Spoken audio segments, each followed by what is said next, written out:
कौन थे किंग उदयन?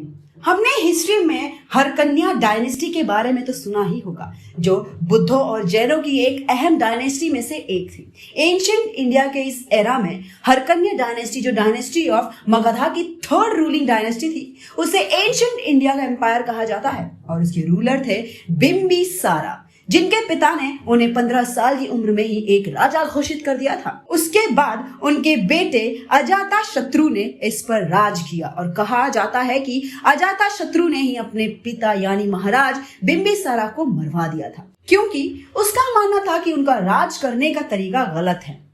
अजातशत्रु को भले ही अपने पिता का हत्यारा कहा जाता हो, लेकिन उनके राज में ये डायनेस्टी सबसे ज्यादा आगे बढ़ी थी।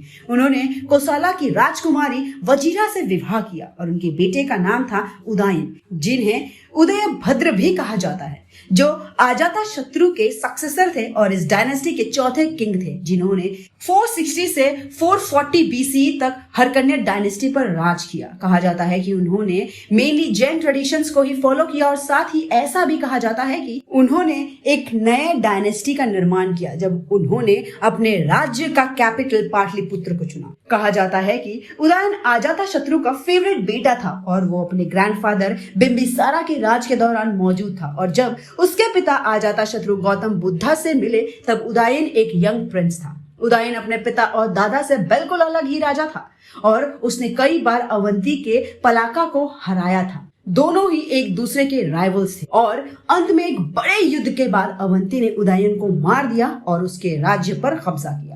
उदयन की कहानी काफी दिलचस्प है। उसने बचपन से ही अपने दादा बिंबिसारा को राज करते देखा और बड़े होते होते उसने अपने पिता पर अपने ही पिता को मार डालने के आरोप लगते हुए देखा, और जब उसने राज्य संभाला तब उसे दर्शाका, जिन्हें नाग भी कहा जाता है, उनसे अपना हक पाने की कोशिश की, और जब वो अपने राज्य पर राज कर रहा था तब उसे अवंती जैसे राजा से युद्ध करना पड़ा। उसकी कहानी में फैमिली ड्रामा, अपने आप को सही साबित करना, लोगों की उम्मीदों पर खरा उतरना और गौतम बुद्ध के दिखाए रास्ते पर चलना, ये सब था, और इसलिए उनकी इस कहानी पर बन सकती है बाहुबली थी।